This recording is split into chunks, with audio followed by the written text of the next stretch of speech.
good, y'all? It's your boy King of Big Bruh Entertainment. So yeah, I'm a pro wrestling fan. And I'm not just talking about WWE. I mean all pro wrestling from multiple companies. And I'd like to showcase that love through copyright-free content. That love of pro wrestling has been extended through my favorite mediums. So I'm going to talk about multiple characters from games, cartoons, and anime. This is the top 10 pro wrestlers in fiction.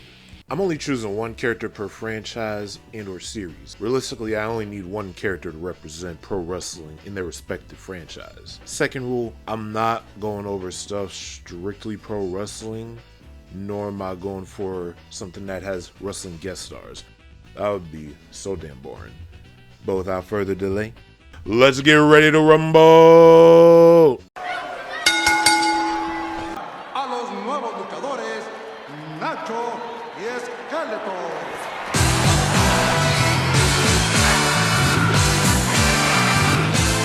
Aw yeah, we are starting off with the peak Nickelodeon movie that doesn't have SpongeBob, the protagonist of the movie Nacho Libre, also known as Ignio.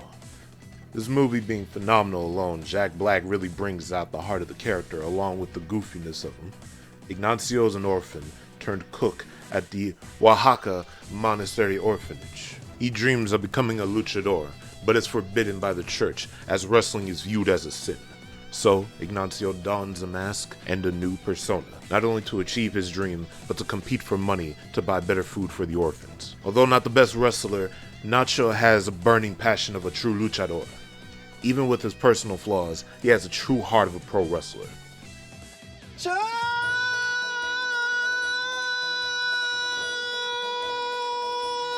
Also, fun fact, Ignio and the movie itself is loosely inspired by the real-life Rey Tormenta.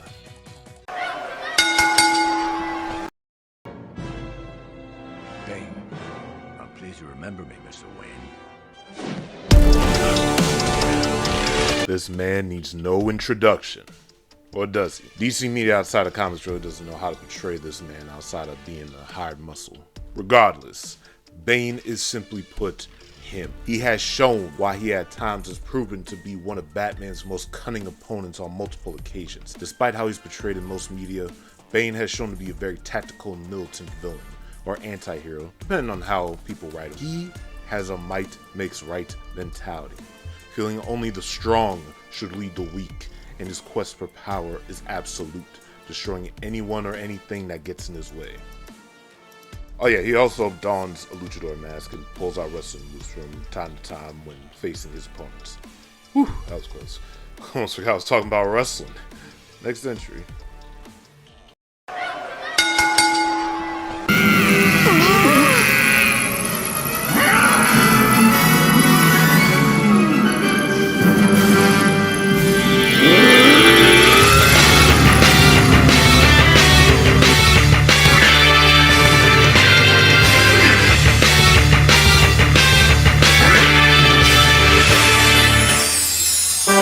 I don't know much about Pokemon past Generation 3, I ain't gonna lie to y'all.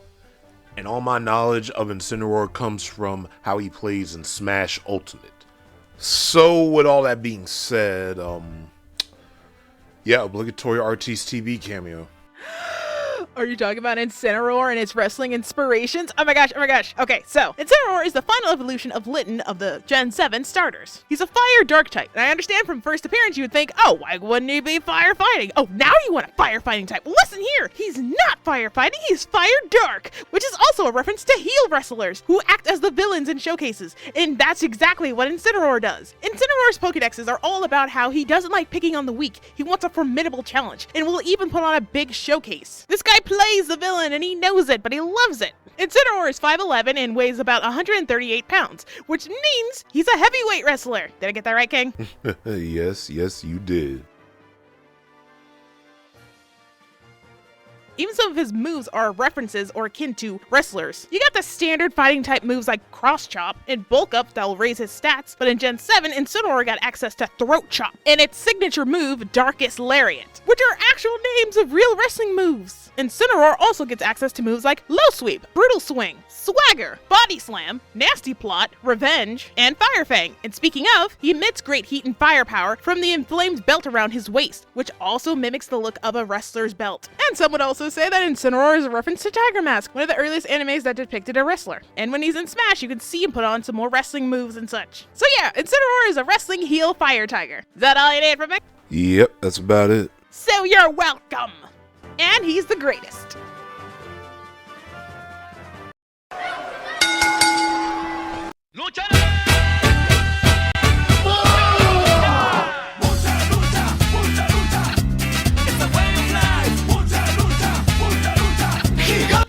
Yeah, you hear the theme song, you saw the video in the intro. Of course I'm going to talk about Mucha Lucha, one of my top 10 shows from Cartoon Network. Without going into detail, Mucha Lucha focuses on 3 kids, Ricochet, the Flea, and Buena Girl, who go to a school to train their minds and bodies to be the best professional luchadors they can be.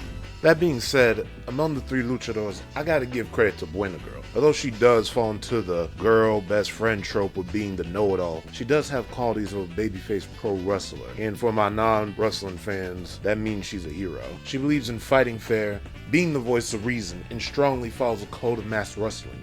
Literally carries a physical copy with her wherever she goes. I don't even know where she puts it. Regardless, Buena Girl's a really fun character. And with the potential of Mucha Lucha making a comeback, I'll be more than glad to see her and the other 2 again as young adults. All I ask is that we get an updated version of that theme song by the same band. Play that shit one more time.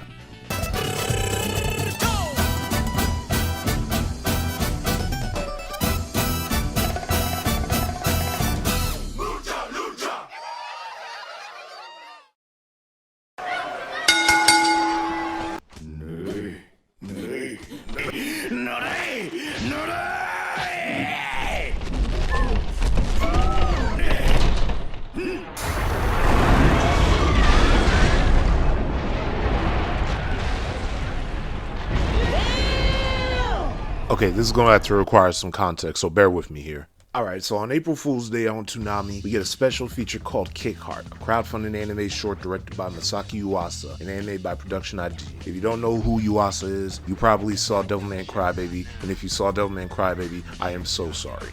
The short focuses on a pro wrestler named Romeo Maki, aka Masked Man M, who's really into BDSM, bro, I ain't gonna lie to you. But he has a heart of gold, wrestles for money and other goods for the orphans at his church. Fun fact, this short is loosely based on the real-life story of Fray Tormenta.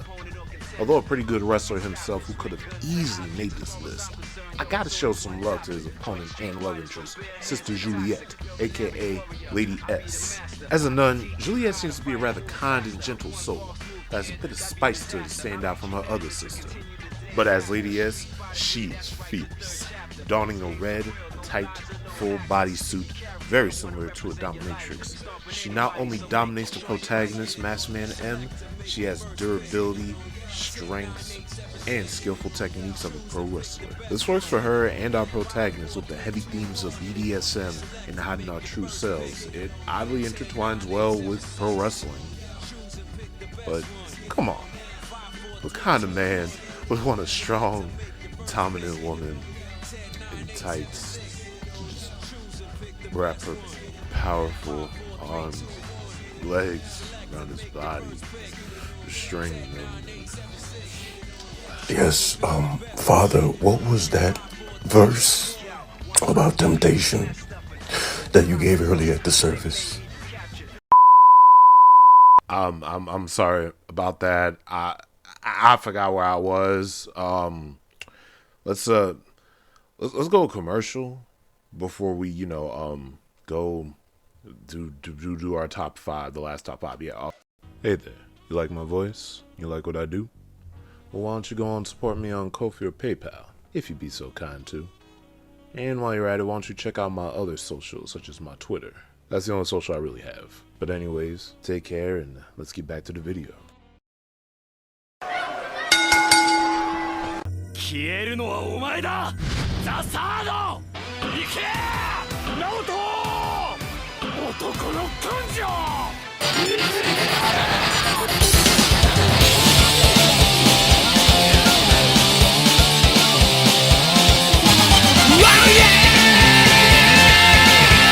Alright, Alright, so this is a special entry. But full disclosure, I have never watched anything Tiger Mask related outside of the wrestling clips I've seen. However, it would be an injustice to not add him into this list. Tiger Mask is one of the most influential pro wrestlers to come out of fiction. The original manga was published in 1968, written and illustrated by E. Kajiwara and Naoki Tsuji. In summary, Tiger Mask was a redemption arc story about a man named Naoto. The story alone is clearly enough to make Tiger Mask become one of the all-time GOATs. Not only getting an anime series in 1969, but a sequel series in 1981, followed by a tokusatsu movie in 2013 and the Tiger Mask W anime. Not to mention the character coming to life as a wrestling persona, being passed down to multiple pro wrestlers over the years. He is one of the most recognizable characters in fiction. Even if you aren't into anime or nerd culture, if you are deep into wrestling lore, you know of Tiger Mask. He's everywhere, influencing the designs of Pokemon, other wrestling-based characters in fighting games, etc. I might not know all about Tiger Mask, but I recognize greatness, and he is him.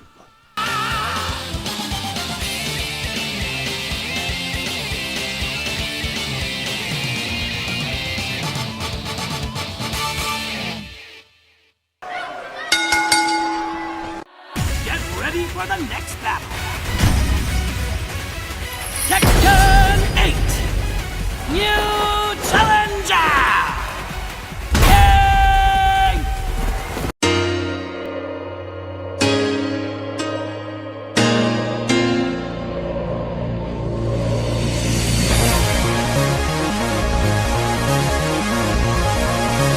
On to our last four, we got the Jaguar Luchador King from the Tekken series. This man truly embodies pro wrestling, especially in Lucha Libre. Although there have been two Kings who played the exact same way, I'll mostly be focusing on the two from the current series, as King 1 died because plot. He speaks in roars, and everyone can understand him for some reason because this is Tekken. However, where this man really speaks is with his action, not only using similar moves to the original King, but adding more flash and flair to them with his own luchador style.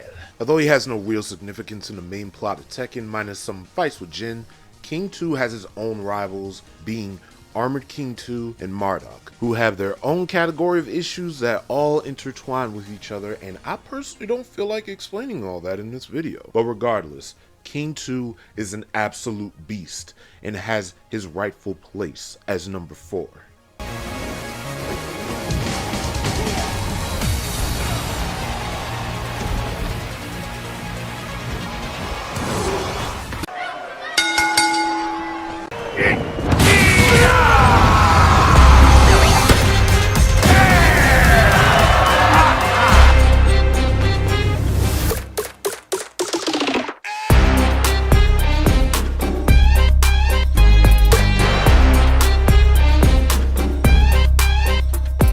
Tough decision because honestly Street Fighter has a variety of wrestlers to choose from, and honestly I was gonna give this spot to Rainbow Mika, but then I recently played Street Fighter 6 and realized, oh, Zangief is the GOAT, bro. Despite most Street Fighter media outside the games depicting him as a bad guy, seriously, what's up with that? Why is he in there with the bad guys ranking around? That's so weird, bro. When really he's just a simple man that loves to wrestle. He wrestles bears in the woods and is unironically being the most encouraging male figure in Street Fighter. Nothing is impossible. Not if you keep training. Zangief is an inspiration, showing the world the true power of muscle. Even able to break a whole katana sword with his bare chest, bro. That shit's insane. He is honestly my favorite in 6, especially in World Tour mode where he amps up the pro wrestling motif, having him hype up the crowd more and giving him a more modern pro wrestling outfit. It's also interesting how much he's matured, surprisingly reading a good book to strengthen the muscles of his mind, and still trains Mika as his star student, almost like she's his own daughter. Simply put, Zangief is the red cyclone that lives for great battle and wants everyone to do their best to show their true muscle spirit.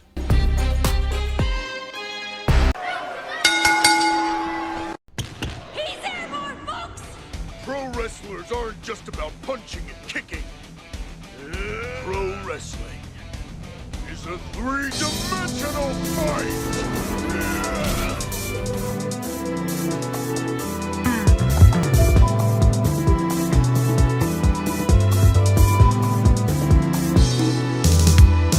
Junse Bayashi is unbelievable. This man not only is a prime example of a great pro wrestler, but an incredible competitor in the Kengan series. Seki at first was delinquent in high school.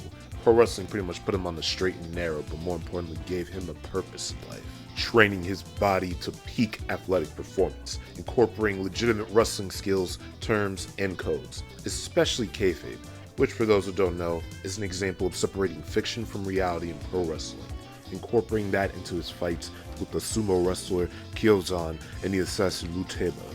Knowing how to entertain the crowd with good fight choreography and storytelling, something that is essential, very essential, in delivering a good wrestling match. He acknowledges all of this. Despite his outcome in the Kengan Annihilation Tournament, he doesn't adapt to a different fighting style. He adapts his pro wrestling. Whether he is Hell's Angel Seki Bayashi or the psychotic clown Marvelous Seki, pro wrestling is Seki's life. Pro wrestling is Seki's love. Pro wrestling is Junse Bayashi. My mentor, my stablemates, myself, and the students I've taken on. Thank you, pro wrestling. I'll be madly in love with you for the rest of my life. And now, our honorable mentions in Top 10 Pro Wrestling.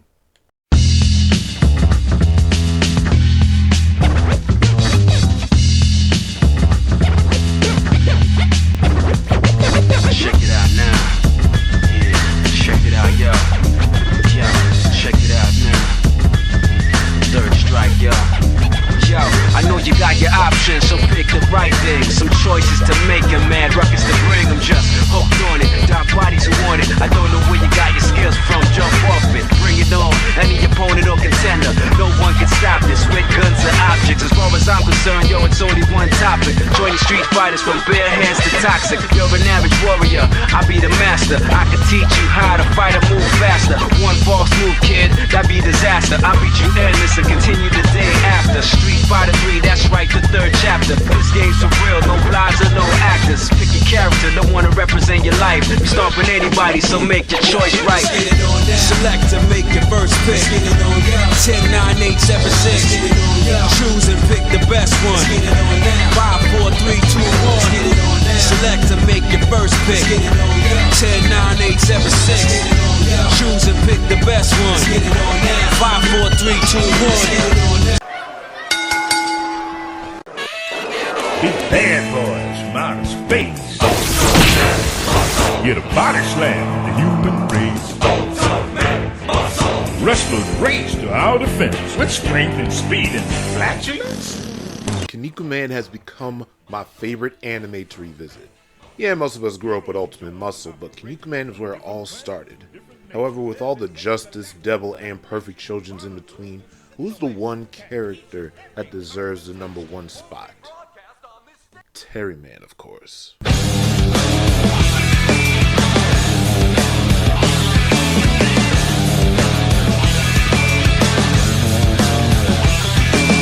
What makes this man so great is how much he stands out amongst the other children. Terry went through some of the best character development, going from some bum-ass hero for hire until Kinnikuman literally knocked some sense into him, showing him what it means to be a true hero. So Terry went on through his journey to be the best Justice Children, and despite his obstacles, he proves himself to be a true hero. Terry Man had shown moments where his friendship and rivalry with Suguru blurred between friendly and overtly competitive, but he always managed to do the right thing, even at the cost of being left in Suguru's shadow. In the series Kinnikuman, most children relied on flashy moves, while Terry was more grounded in technical wrestling and brawl, using moves such as his iconic spinning toe hold and Texas Condor kick. He shows that he doesn't need to act like a hero, he proves his worth by being true to himself. Having the heart and grit of a true Justice Chosen, no matter who he takes on, he'll give it his all to take down his opponent. Terry Man himself is heavily influenced by the great Terry Funk. Honestly, just viewing his highlights and knowing his history is enough to call this man the real-life Terry Man. This legend, however, sadly passed away this August, but his memory still lives on through his legacy and Terry Man himself. With the new Kinnikuman anime on the way, we'll definitely see more of Terry, especially with how he'll be getting more screen time in this new series, and that is why he is the #1 pro wrestler in fiction. So yeah, that's it. Even if you aren't a pro wrestling fan, I really hope you enjoyed this video. You see, I love combat in general, but pro wrestling is my first love. Not just because of the colorful characters and wild storylines, but it brings me comfort in a way, especially since it was introduced to me at a young age when my grandfather was around. And this video is a partial tribute to him. I love you, Granddad. I love you, pro wrestling, then, now, forever. Take care, y'all, and peace out. Prepare for the battle, prepare for the war, prepare for the rush, street fight and blood war. The third of the third, prepare to die for. Your life's on the line, so I'ma take yours. So who wanna blood dance with me? Get your body wrapped up or even a street fantasy. In the square, yo, you best to beware. Street fighter, we ain't playing over here. One on one, yeah, you know you get finished.